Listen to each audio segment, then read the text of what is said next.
Should you strap on a set of Facebook-made Ray-Bans? And is the future of social media even uglier than it is now?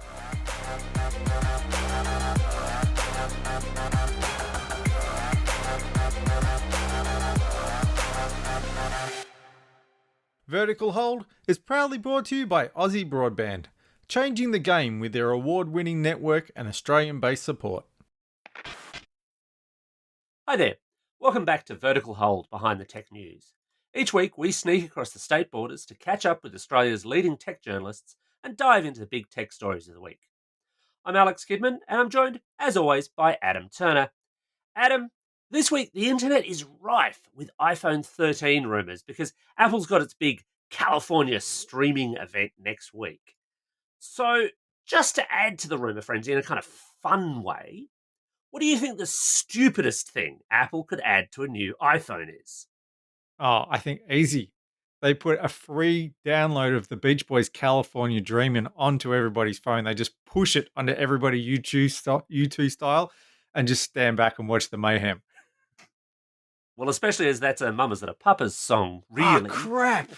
I was going to look that up, and I thought, nah, I'm sure that's a Beach Boys song. So putting the Beach Boys on would be beautiful because you'd also annoy those fans as well. True. I mean, there's a lot of cover versions of that song, to be fair.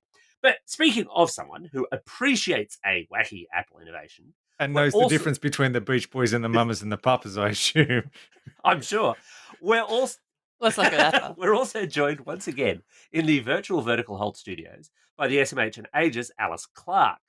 Alice, if you could invent any wacky, basically useless thing to throw onto a new iPhone, what would it be? I would like it to tell me whether or not it's already raining. So Smart. a weather app? No. See, the current weather app tells me if it might be rainy at some point in the next few hours, and it's never right. I want to be outside and have my phone come up with a notification that says it is currently raining. So then you know whether or not to put the umbrella up or down. Does the phone have a water sensor in it? Because that would probably do the trick. It would. Look, you said the most useless thing, and that's the most useless thing that came to mind. You met the brief. It's just basically Mean Girls. Although you've given me an idea for what I want to see, which would be, you know those like squirty clown flowers that squirt people in the face? Yes. That built into the iPhone, just like a water chamber, just randomly squirt strangers. And I reckon Apple, now that the more I think about this, the more genius an idea it is, because Apple would make a fortune out of this, because the very first time you squirt a stranger, just for the hell of it, they're going to reach across and break your iPhone, and then you've got to buy another one. Apple just makes money on money on money. They can't lose.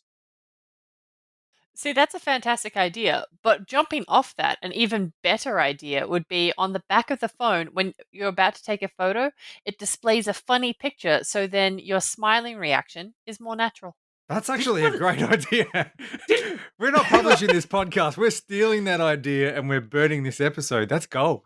The only problem is I have this funny feeling, I think it was the first Galaxy Fold, I think, did that. They did like a smiley picture for kids to smile at. I might be making that up, but there might be prior art. That being said, yeah, we are totally taking that to the bank.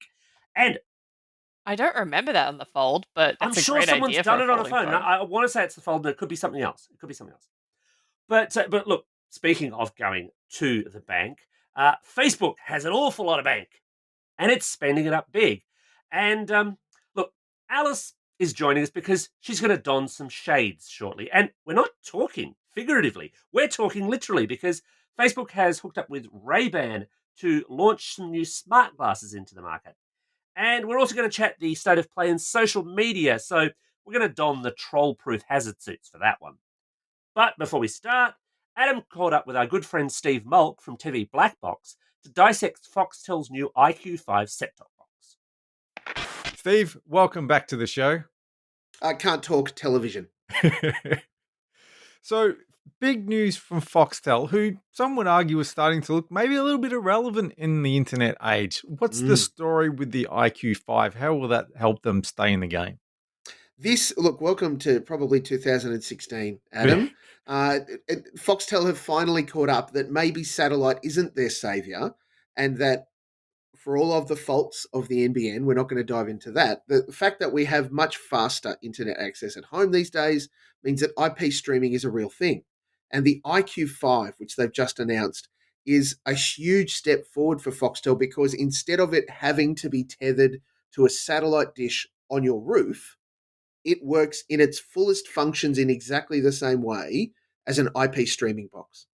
Now, this is what people have wanted from Foxtel for years, isn't it? Why should I have to get a satellite dish on the roof or hook up to cable? Why can't you just send it to me over the internet? And it's been a huge issue for Foxtel when they've had to deal with people who live in apartment buildings or, areas where you've got to get body corporate approval to get a dish anywhere. That kind of stuff has really cut them out.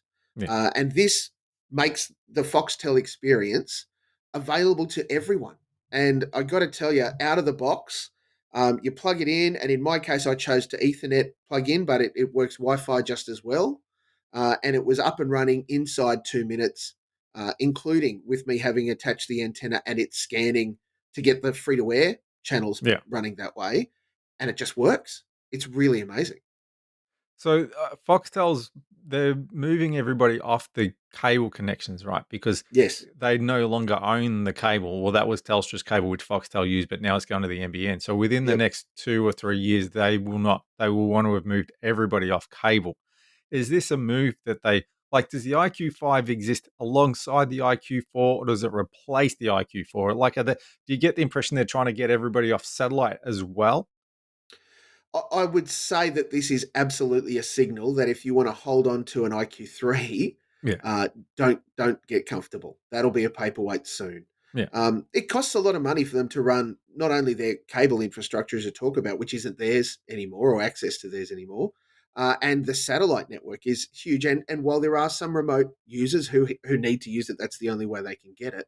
The bulk of their customer base are in the city. So from a streaming point of view, the fact that it opens up and allows everyone to be able to dive in, you would be, I think, naive to suggest that Foxtel's future wasn't a streaming-based service. Yeah. So Foxtel's got their little Foxtel Now streaming box, which didn't exactly set the world on fire. No, it did not. That thing is a paperweight in my office. So, what's the difference between that and this? What does this thing do that other streaming box doesn't do? Yeah, the really critical difference is recording. Yeah. So the Foxtel Now box was just a streamer that connected you up to the Foxtel Now service. But as that progressed, you got your full streaming capability as per your account, allowed to see the channels that you wanted to watch, plus the library and all of those sorts of things. The IQ5 obviously gives you all of that. That's not a big deal. The way that they're talking about it, it is a unique feature. And I guess this adds to some of the future proofing. The IQ5 is actually 2 separate boxes, one that clicks into the top of the other. The top bit is the set-top box. The bottom bit is an external, as much as it is, a separate 1 terabyte hard drive. Now, you can't buy them separately at this stage. They come as a bundle together for $199. What it means, though, is that Foxtel I will say, they're trying to future-proof the IQ5 so that when a 2 terabyte hard drive version comes out, they send it out, you buy it, and you physically just unclip it and plug the new one in. And that is a step ahead of most PVRs that I'm aware of in the market. Yeah. And the other thing is that this thing will do 4K. Yes. And look, I'm a nerd, so I make sure that we've got as close as I can get 100 megabit fiber to the node connection at our place. And as I said, when I got it up and running and I flicked over and said, let's have a look, we've got a 4K TV, let's see what the 4K looks like. There was barely a buffer. I just flicked over to the UHD movie channel and started watching that, and it looked crystal clear. And that, as much as anything, has been the surprising, and I don't know the background mechanism for how they're making this work. Like I said, it's only connected to IP in our house. But when I change from free-to-air to a streaming channel, a Foxtel channel, because that's the only way I'm getting it, it's not even a second. I get the audio almost straight away, and I get the channel picture pops up within sort of half a second from a black screen to full res picture. That's interesting because if you press play and we'll say a 4K Netflix stream, it doesn't kick in that quickly. So maybe they're doing a little bit of buffering or a little bit of something in the background. and it well could be. It'd be great to have a conversation with Foxtel and get some deeper information if they wanted to share that. However, the thing that is very clear is that they focused on the user experience. They want it to be as simple and as seamless as possible. The interface is one that if you've got an IQ4 or use Foxtel Now, it's identical. It Yeah. just looks the same. The real key difference to this IQ5 is your ability to record and series link and do all of that sort of stuff, which doesn't step you into the video on demand realm. However, of course, that's also a seamless thing. If you go back or you want to restart the show you're watching or find a program that's in their library and press play, it just starts coming down to you. So apart from the fact that you need to have half decent broadband access, Yep. although really, I mean, watching 4K stream should only require 10 or 15 megabits per second. It's not like you need 100 megabits to use this thing. But apart from Truth. the fact you need reliable, not so much speed, but reliable broadband, Yep. is there any other reason why you would favor an IQ4 over an IQ5 or vice versa? Is this basically the same experience, or are you giving something up? Look, I think you're right about the bandwidth, and the reason why I pointed out for me is that if you've got a 25 meg home internet connection, sure, you'll be able to watch a 4K movie on Foxtel if you want to. Just don't expect to do heaps of other Yeah, things at the don't let the same kids time. do anything else. Yeah. Yeah, that's right. Whereas I've got two teens, my wife and my mother-in-law will live with us. Yeah. And to say that our usage varies across about a 20-hour stretch of the day is an understatement. Mm. Really, there's a window between 1 a.m. and 5 a.m. where anything should try and get updated because the rest of the day it's not going to work. Why should you go to the IQ5? I would say to you that as much as for what the hardware is and works now, if you want to get off satellite, if you don't have Foxtel and you want to get into the Foxtel realm, this is a great way to do it. Also, for the fact that they have made a commitment that they're working on developing the software in the background to improve a whole bunch of things, including, of course, the big thing they're trying to sell with it is the voice search in the remote. So it's not just, find me Gladiator. It's show me all of the films with Russell Crowe in it, or getting to voice search on a quote and it coming up with the film for you in that regard. So one of the interesting things, and this has been a change that's happening for a while, is Foxtel, the way they talk now, they don't talk about the likes of Netflix as the enemy. They did Yes. with the release of the IQ3, I think, which they rushed because Netflix was coming out and it was a buggy piece of junk, and they claimed, oh, no, we didn't rush it. They did. They really did, yeah. Yeah, by the time the IQ4 came along, they were starting to integrate stuff like Netflix into it. And you could see from the not the Nielsen, the Roy Morgan reports and stuff that Yes. Netflix wasn't really cutting into Foxtel as much as you would think. People weren't getting Netflix instead of Foxtel; they were getting Netflix and Foxtel. Yeah. So that seems to have given Foxtel the confidence to go, okay, we can exist together. They're bringing in more streaming services now, and do you think that they are feeling more comfortable, or how do they sort of exist in a Netflix world? Yeah, this or is continue to exist in a Netflix world? Yeah, it's a really interesting question, Adam, because I've been pondering this a little bit, even just beyond the content, which we know that the streamers, and that's the full breadth of them. Netflix, Stan, Amazon, all of them have their content deals, and everybody would love to get their hands on the HBO deal, which Foxtel hold very, very preciously. I think the move to have, and the way Foxtel are referring to them is apps integrated into the platform, and you go into the apps menu and there they are: YouTube, Netflix, ABC iView, those kinds of things. Is the notion that your IQ, if you're a Foxtel person, the IQ is your hub of entertainment. This is the only place that you go to watch all of the things. And of course, because it's your IQ box, then you're more likely to jump into and watch Foxtel stuff and do its stuff, get the value out of that, as opposed to I just use it to launch Netflix. You can use Netflix, don't get me wrong, and get into it, and it works seamlessly. And they're increasing that. They've already got a deal announced where Amazon Prime Video is coming to it as an app. And they've also announced with the launch of the IQ5 that Vivo, the music streaming service, will land on it as well. So you'll have the ability to watch video clips and listen to music from 1982 and 2022. And that's an added bonus to all of those sorts of things. In our house, the IQ sits next to our Fetch Mighty. Yeah. And it's a really interesting struggle, and we've only had it for a day, so it's going to continue to be this.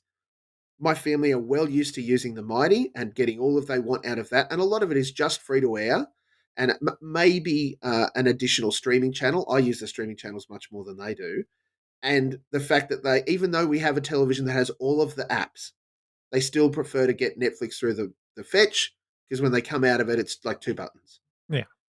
And it'll be the same approach, I think, when we get them over to using the IQ more actively. They'll go, I can just go into Netflix here. The thing that they'll miss is where's Stan? Where's Yeah. Disney Plus? And look, I know that Disney Plus isn't in the fetch yet as well, but it's that kind of co-relationship when they've got the boxes sitting next to each other. Which remote will they reach for? So does the Foxtel box do HDR? Does it do Dolby Vision? It does have Dolby audio as an option to be able to select, and there's a optical out in the back of the box. So you can do that. I would imagine that future iterations will allow for other features, but certainly there's high quality audio available, and that's designed absolutely to hit your video market as much as it is, and this is super important, video, your film market, jeepers. But for Foxtel to hit your sport market, and they're already trying to, they'll give us the finals in 4K just as much as they want us to hear it in the best audio that's possible.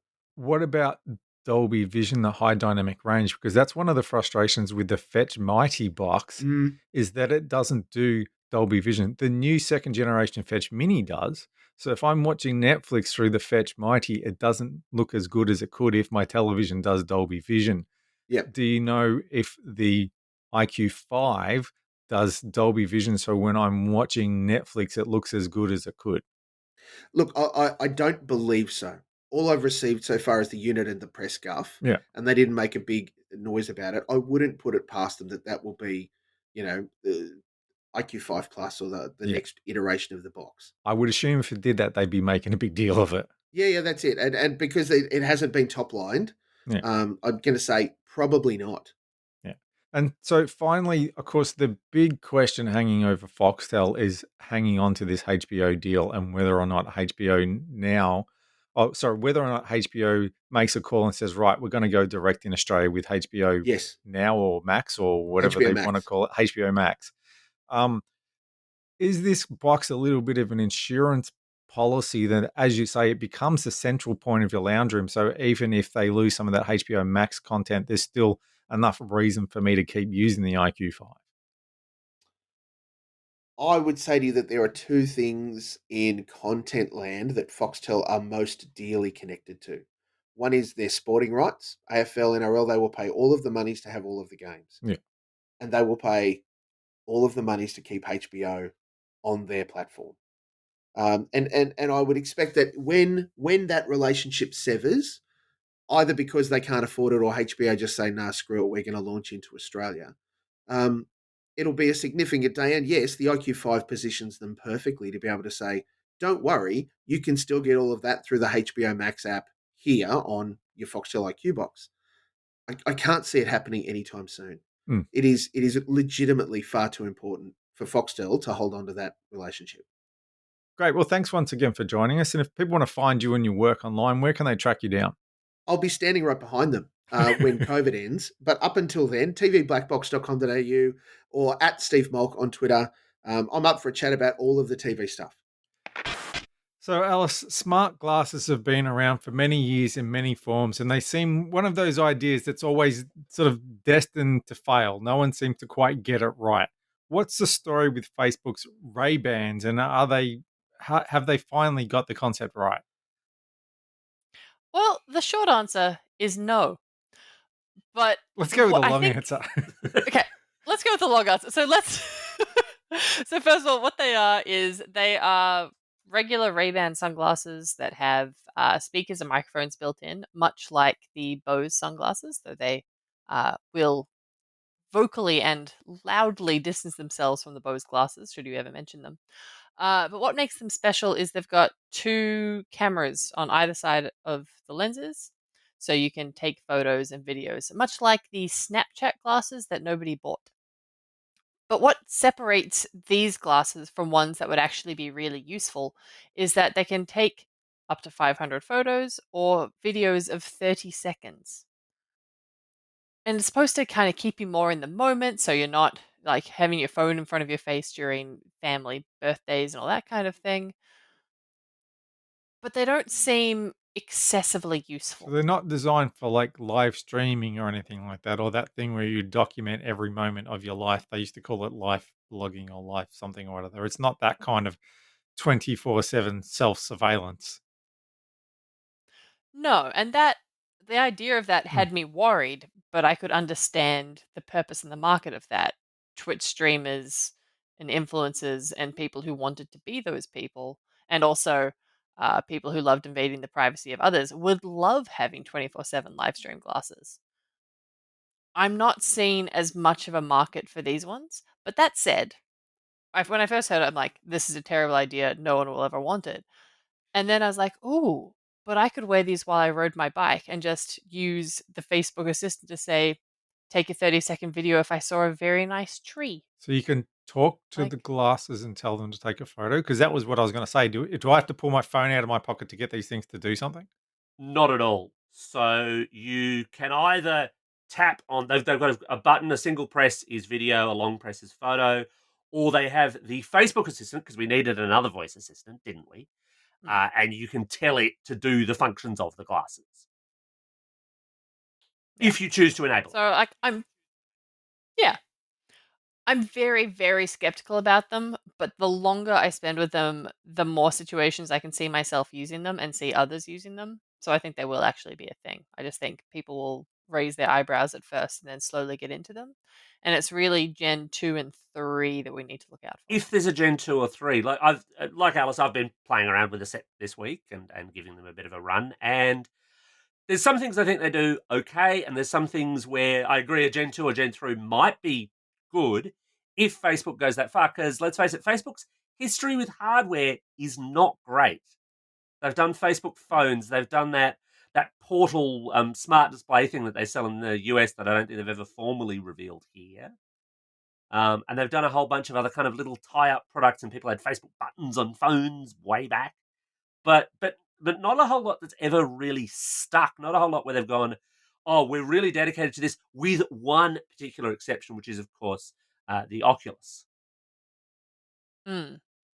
But I think they're seeing this as they've got the Oculus as your all encompassing VR, and then this is eventually going to grow to become AR glasses. I think they see this as being step one on a path to glasses that maybe they do live stream all the time. Maybe they are a Facebook assistant that helps you all the time. Maybe they do have displays in the glasses. I think this is the will people be comfortable with their friends walking around with Facebook glasses on their face? And then how far can we push that? What can they learn from the backlash against Google Glass and the whatever for Snapchat glasses? I'm not sure what they can learn from Google Glass other than make sure the technology actually And is works. affordable and And from people are ready for it. Like, I And think doesn't yeah, put people off. Google Glass was a long time ago. yeah, Google Glass was early, and I think if Google Glass came out now, it would be huge if it worked. Whereas this is Snapchat glasses that can also play music. These are something that you would wear more often. The Snapchat glasses were really flimsy. I actually was with a friend who decided to buy a pair of Snapchat glasses out of a vending machine for $15 at the Grove. And he used them for 5 minutes before deciding they were too flimsy and didn't look very good. Whereas these are Ray-Bans. You will wear them. They look good. You can listen to your podcast and your music on them. And then they'll also take photos. And I think that's kind of key. The Ray-Ban thing is kind of key because people are used to that style, to that form factor. You're not walking around with glasses with like little bright blue Facebook logos in the corners or anything. These actually do look quite reasonable, and they're doing them in a bunch of different styles, and they'll do them as prescription sunnies as well, which is important for those of us who wear glasses. Not even just prescription sunnies. You can get them as just regular prescription glasses, which I found very interesting. This was a detail I did not yet know. That is interesting. Although I don't know that I'd wear the Ray-Bans style as glasses. But it's a style call, I suppose. It's a choice. I think I'm possibly wearing the Ray-Ban stylus glasses right now. Like, basically, they are the style that I got set, which is the Wayfarers, is they're basically just Clarke Kent glasses, but they have them in 20 styles. It's really quite compelling as a fashion statement. I can imagine my little cousins who love Instagram and love documenting all of their lives being obsessed with these glasses in a way that they just did not get into the Do Bose these work glasses. with Instagram? Would they better off being calling them Instagram glasses? Would that have got people's attention more? I think so, but I think if they failed, it would have more potential to damage the brand of Yeah. Instagram, whereas the brand of Facebook can take it. And the other important thing there, and this is kind of weird. So Facebook owns Instagram. Obviously, it owns Facebook. Those are both places you can upload video to, and they really want you to upload photos to as well and give them as much data as possible. But instead, these have their own new app, Facebook View, which you have to use to get your pics and get your video off the glasses every single time. There's no like cable connection, and you even form. And I sort of get why they do it, but it's sort of annoying too. You form a Wi-Fi connection to your phone, to the app, in order to do the download. Now, Wi-Fi is faster than Bluetooth. They're generally usually Bluetooth connected, but it means you're then disconnecting from any other Wi-Fi network you're connected to, sitting there on your mobile broadband or whatever, while all of that is happening. It's kind of this jump back, jump forward process, which is a little discordant and weird, I think. Yeah, it is the clunkiest Gen Hmm. 1 way of transferring data that you could possibly think of, and that is going to be a major hurdle. But I think the success of these glasses really hinges on which influencers wear them. You're probably not wrong. Um, and although I will give Facebook this, at least that app just lets you download them to your photo roll. You are not locked into these are not, we will only ever let you share your stuff to Instagram or Facebook. You can then throw the images wherever you like. Can you get stuff straight off the Mm. glasses though? Can you be wearing the glasses, take a photo and say, put that photo on Facebook? Or does there have to be that step of you take the photo stays on the glasses, then you get your phone out and use the app on your phone and connect to the glasses and get the photo off your glasses and then put it online? The latter, and then you have a strong drink. Oh, that seems to me Yeah. to defeat the whole point of these things. I thought the whole point of these things was to be sort of engaged with what's happening and online. Like I guess I said that kind of live streaming thing. So they're really trying to separate that idea of this is not a voyeuristic window from what you're looking at straight to the internet. It's like it's not a brain dump onto the internet. Yeah, this is the Gen 1 way of getting you That's comfortable what's with coming. taking the Yeah. photos and videos on your glasses, and then you have the extra put it in the app, and then you put on the other thing. So by the time we've all gotten irritated with that, next year they say, "Oh, well, it connects directly with Facebook and you can directly upload." And so instead of saying, "Ooh, isn't that a bit interesting for privacy?" Like, "Oh, thank God, now Yeah. there's less effort." I think the other thing there, Adam, is, and getting back to the influencers idea, is an awful lot of this short form video and an awful lot of the photos that you see are not just these ad hoc creations. They are very carefully curated. They are very carefully edited by by capturing all your little 30-second shots of your party or wherever it is that you're wearing your sunglasses. Um, you can then slice it together to show how wonderful your life is to your, to your paying followers. Whereas live streaming, obviously, anything can happen, all sorts of things can go wrong. This lets you control that. And I think there's a big audience of creators and even a big audience of people who will watch that kind of stuff for whom that has a lot of appeal. They're well aware that stuff is manufactured, and you don't exactly get that with live straight to it, especially because this is one of the things that I found a little bit unusual with this. Um, it's almost like using an old school film camera, because whether you're taking video or whether you're taking a photo, you of course can't see what it is. You can't see the exact framing of what you've just taken. You're kind of taking this viewpoint of, right, well, it's where I see the world. It's less intrusive than holding up a phone, but I don't know if it's gone out, 180 degrees wide or if it's cropped in. I don't know if I've got the focus quite where I want it. You are trusting that the glasses have done the right thing. And to be fair, what I've tested so far, still early days, it's doing a pretty reasonable job for your everyday kind of shots. But there's that disconnect that you just don't get when you're shooting on a phone. There'd be a lot of people today who've never done that, who've never taken a photo Totally. that they couldn't see beforehand and straight away afterwards what they were getting. Might come as a bit of a shock to the system. It's going to be a fun novelty for all the Yes. youth. We are old. We remember film. You need Polaroid glasses, but not polarized glasses, like Polaroid glass. You look at something, you push the button, and then the photo comes out of the side of the glasses. Yeah, but then I you've would got to pay money shake your for. head to develop it. Ah, yeah, true. So looking at my cousin's Instagrams, I am always horrified by how out of focus and blurry and just terrible all their photos are. And that seems to be the style of the time. So I think while we would go, oh, well, this photo needs to be framed well from our glasses and the right things need to be in focus, the youth would be like, I don't care. It shows a moment and its blurriness is more authentic than the framing. Also, Or maybe just my cousins are unusually bad at photography and I've just extrapolated that to an entire generation. the other thing is, of course, the cost. Alice, how annoyed are you going to be when someone, possibly yourself, possibly someone else, inevitably sits on your $449 plus set of Facebook Ray-Ban Stories glasses?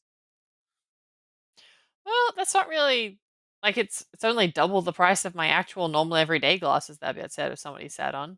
I'd be upset if somebody sat on my headphones. Like it's their camera, they've got speakers built in. That's about the same price as Bose. I think the price is actually about right for what it is. I just don't think you should sit on them. So we live in a social media age, but social media is changing. Twitter recently announced that it was adding super followers. Facebook is always looking at ways to monetize its users and user base. And there's fragmentation and bubbles and echo chambers and all sorts of problems. And Alice, I know you've got some fairly kind of strong opinions on this. Um, Let's start, in fact, with the whole Twitter super followers thing. What the hell's a super follower? A super follower is somebody who pays to see the tweets you don't want to show to other people, which The Twitter seems sealed A section? weird. stalker? Yeah, or just Twitter chronologically, since Twitter doesn't show you most of the tweets anyway at this point. It's an odd feature, but it's part of this bigger trend online trying to monetize all of our interactions and make every single person with access to the internet a creator with the responsibilities a creator has, except without educating them or taking any of the liability off them. It's everything bad. But you might make $2, so that's cool. With this super followers, though, it's not open to everybody, is it? I think you have to have, is it 10,000 followers to be able to use it? That is true. You do have to have 10,000 followers and you have to be popular enough that somebody might want to pay, and Twitter won't pay out until you hit a certain amount. But it's not that hard to buy 10,000 Well, that's what I was going to followers. say. 10,000 is enough that it gets rid of the groundlings, but you don't have to be, a megastar to get 10,000 followers, especially as you say, if you buy the bulk of them. So it's still going to be a lot of people who get this. There's so many different ways that you can subscribe to content from people or support people who are content makers. Is this what people want from Twitter? I think it goes against what Twitter stands for. Twitter is where you go to yell into the void and make stupid jokes. It's not where you go to create high quality content and deliver it to the masses. It's not where you go for blogging. I know a lot of people love doing extremely long Twitter threads every day. Power to them. That's not what Twitter is for. If you could write an entire essay in a tweet, yes, but that's what blogging sites are for. That's where you should be going and getting your subscribers there. Twitter's not for that.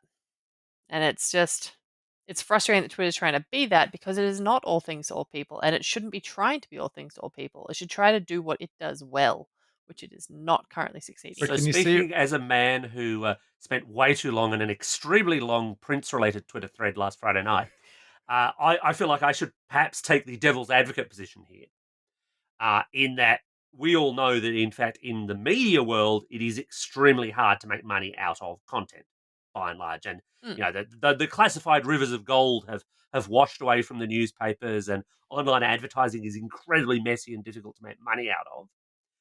What's the problem with Twitter saying to a creator, hey, if you've got a big Twitter following, if Twitter is where you are, you can make money out of it?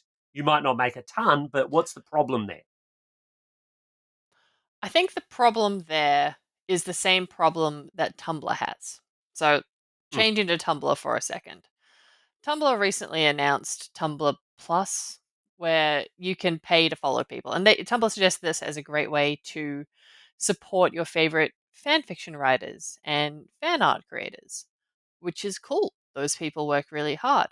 The problem is that doing fan fiction or fan art for money is illegal. And that's how we had the fan art and fan fiction apocalypse of the late 90s, early 2000s, where lots of people got sued and Rice got really Hmm. weird.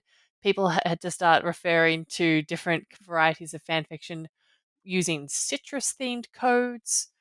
It was absolutely chaos. And the way we got to this harmonious state was the people behind Archive of Our Own, the something of Transformative Works, made an agreement that it's fair use as long as we don't get any money for it.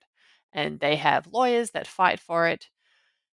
But if you start taking money for it on Tumblr or on Twitter, which a lot of people are going to do, you are going to get sued. You're going to get lots and lots of people sued.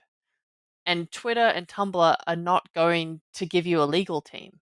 They're going to say, oh, well, that was the user, that's not on us. So don't sue us, just sue them. So again, I will stress I am devil's advocate because I think I broadly agree with you. Mm. How is that different for example, YouTube, where you can throw up copyright material and people do, and Google basically says, oh well, that's the user's problem. We will auto block them, but if you want to sue them, if you want to actually pursue them, then you've got to do that's on their own heads.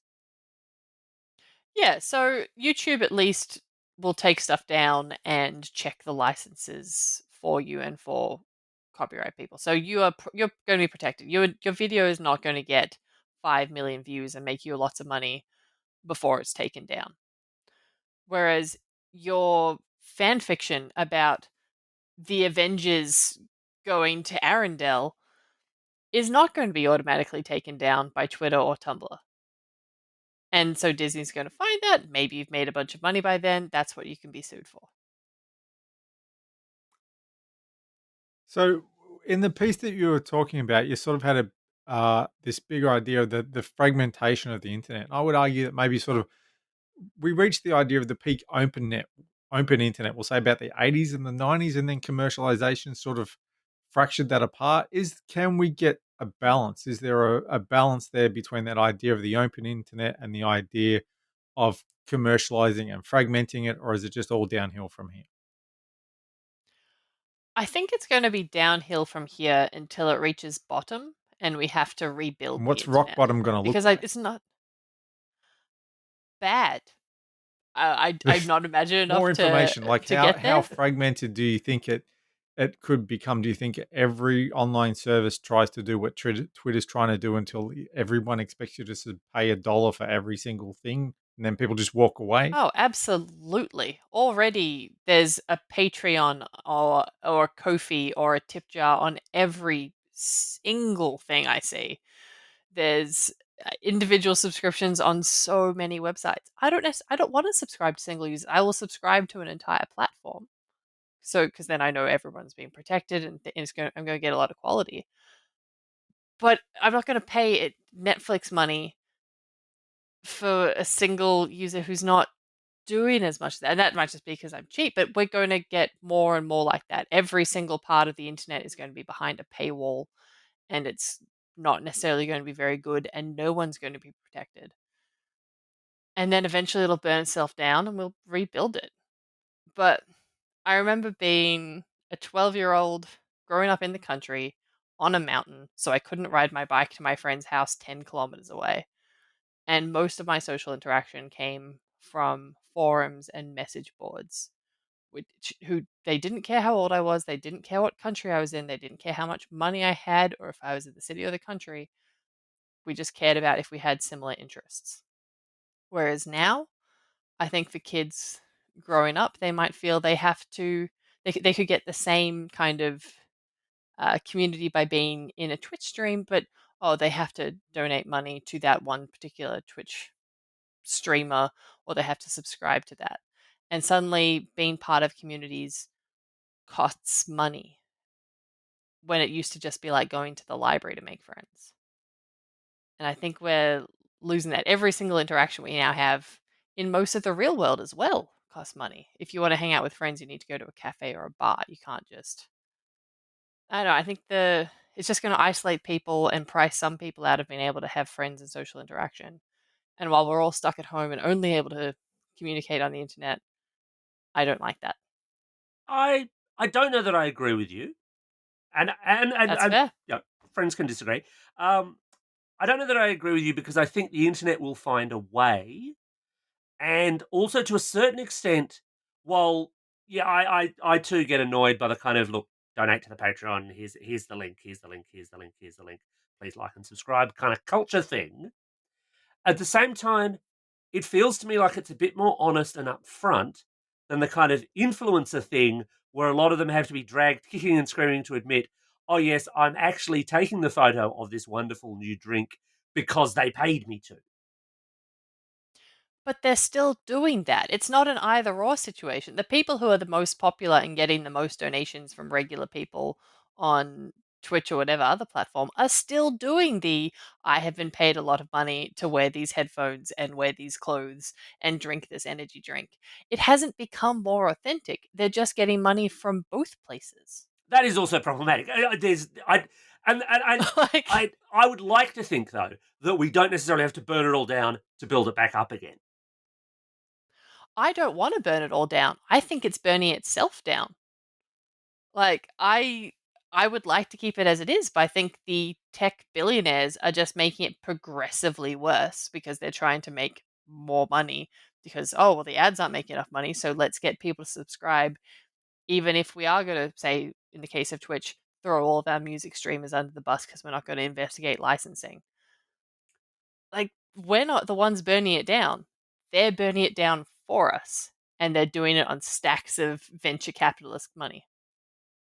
Nice work if you can get it. Yeah, that would be pretty good. Like, look, I think people should be paid for the work that they do.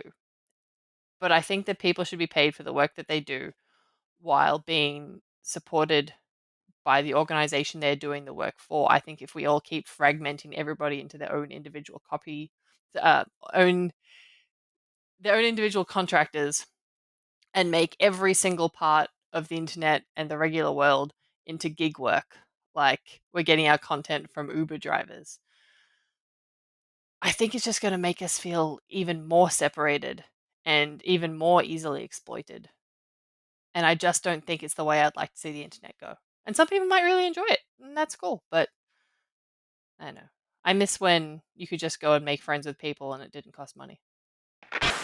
Well, that just about wraps up another episode of Vertical Hold. Thanks to Alice for joining us for this week's show. Thank you for having me. And Alice, you've been on the show before. You know what you're about to face. The Vertical Hold 3 Questions of Doom, TM. So I'll ask you all 3 questions and you can answer all 3 in one big burst. Where can people find your work online? Where can they find you on that dreaded social media we've just been demeaning so much? And the big contentious question, with no explanation required, the single best album of all time. Go. Oh, okay. So easy part is I've already forgotten the first question, but I think it was where can you read my work? And you can read me in The Age of Sydney Morning Herald.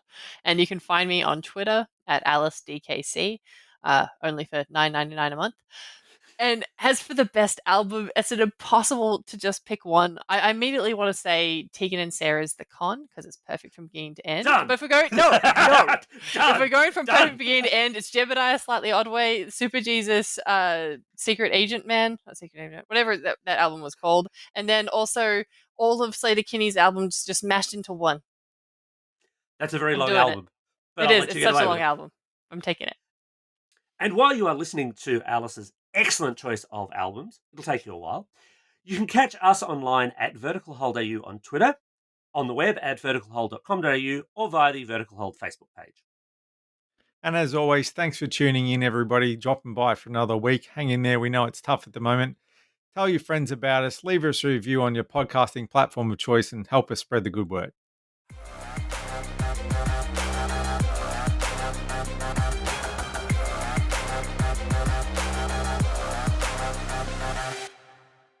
Vertical Hold is proudly brought to you by Aussie Broadband, changing the game with their award-winning network and Australian-based support.